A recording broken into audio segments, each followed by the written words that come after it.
अच्छा तो इस गोपाल को ही भेज देते हम। युद्ध में मारा भी जाता तो क्या फर्क पड़ता, वैसे भी हम पर बोझ ही बना हुआ है। चुप रहो तुम। महाराज ने जो किया वो सही नहीं किया है, लेकिन इसका मतलब ये नहीं कि तुम गोपाल के बारे में कुछ भी कहो। चाची, आप मेरे बारे में हमेशा ऐसा क्यों सोचती हैं? मैं आपको हमेशा अपनी माँ के समान मानता हूँ, लेकिन आपने कभी मुझे अपना बेटा नहीं समझा। और समझूंगी भी नहीं। तू तो मेरे गले में फंसा हुआ वो कांटा है जिसे न निगल सकते हैं न उगल सकते हैं। उमा की बात सुनकर गोपाल हमेशा की तरह मायूस होकर नदी के पास आकर बैठ गया। उसका मन कर रहा था कि नदी में कूदकर अपनी जान दे दे, लेकिन फिर उसने सोचा कि खुदकुशी करने से तो अच्छा है ये युद्ध में भाग लेकर मारा जाए।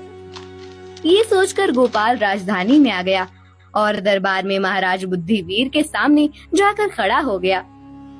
तुम कौन हो युवान, और इस प्रकार इतने क्रोध में मेरी ओर क्यों देख रहे हो?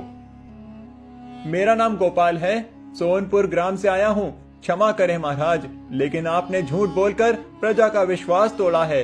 आप इतने सारे युवाओं को बिना बताए युद्धपोर पर भेजने वाले हैं। आपने उनके परिवार के बारे में एक बार भी सोचा? क्या बीतेगी उन पर ये सुनकर कि उनका बेटा युद्ध में मारा गया? कितने ही ऐसे युवान होंगे जिनका पूरा परिवार उन पर निर्भर होगा। अगर उन युवानों की मृत्यु हो गई तो उनके परिवार का ख्याल कौन रखेगा? आपने असत्य कहकर बहुत बड़ा पाप किया है महाराज।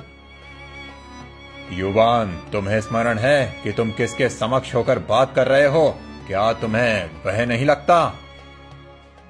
भय का तो कोई कारण ही नहीं महाराज। मैं इस धरती पर अकेला आया हूँ, कोई नहीं है जिसे मेरी मृत्यु से दुख हो। लेकिन एक माँ है जो अपने बेटे के युद्ध भूमि पर जाने के बारे में विचार करके ही भय से कांप रही है।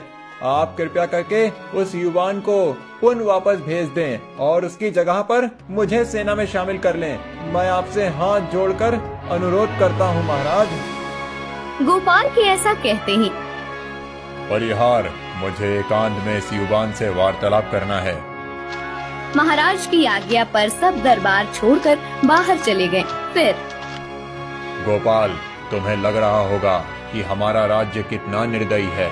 अपनी प्रजा से असत्य बोलकर उनके युवानों के मृत्यु का कारण बन रहा है, किंतु ये सत्य नहीं है। सभी युवान सुरक्षित हैं। मैं तो मेरे राज्य में एक साहसी और धैर्यवान युवा की खोज कर रहा था जो राज्य पर आए संकट का सामना कर सके।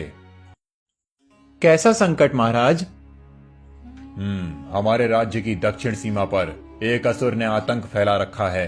मेरे गुप्तचरों से जानकारी मिली है, दक्षिण के सभी गांव में उस असुर के भय से लोगों ने गांव रिक्त करने शुरू किए हैं।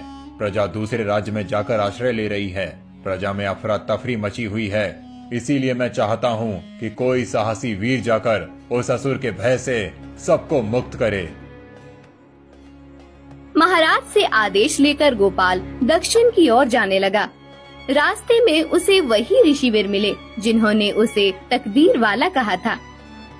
ऋषिवर, मुझे आशीर्वाद दीजिए कि मैं महाराज के आदेश का पालन करते हुए असुर के भय से प्रजा को मुक्त कर सकूं। मेरा आशीर्वाद सदा ही तुम्हारे साथ है पुत्र, परंतु उस असुर से सामना करना इतना सरल नहीं है।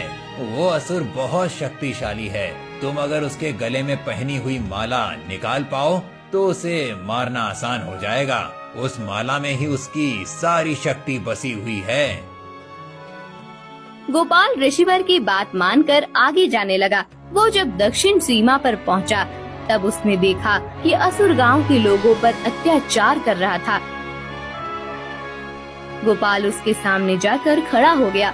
अचानक से गोपाल को देखकर असुर चौंक गया। उस बात का फायदा लेकर गोपाल ने अपनी तलवार से असुर के गले की माला निकालकर फेंक दी। उसके माला फेंकते ही असुर की शक्ति कम होने लगी। फिर गोपाल ने तलवार से असुर का मस्तक धड़ से अलग कर दिया। सभी लोगों ने गोपाल के नाम का जय घोष करना शुरू किया। कुछ दिनों के बाद गोपाल राजमहल लौटा। गोपाल, तुम सच में वीर योद्धा हो। इतने भयानक असुर से तुमने हमारी प्रजा को मुक्त किया है। आज से मैं तुम्हें इस राज्य का महामंत्री घोषित करता हूँ और तुम्हें एक महल भेंट देता हूँ जिसमें तुम अपने परिवार समेत निवास कर सकते हो। तुम्हारी वीरता देखकर मेरे मन में बार बार एक ही बात आ रही है, मेरा कोई पुत्र नहीं है, सिर्फ एक ही पुत्री है।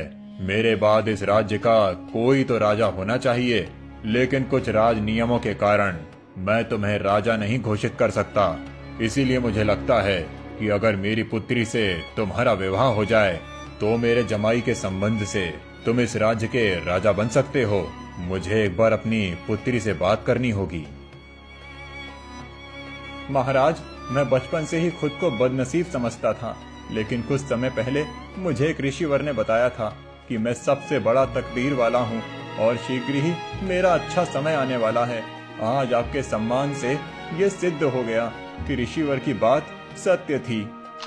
बुद्धिबीर ने सब युवानों को छोड़ दिया, जिनमें अर्जुन भी था। गोपाल की वीरता के बारे में पता चलने के बाद अर्जुन और उमा का भी गोपाल के प्रति नजरिया बदल गया।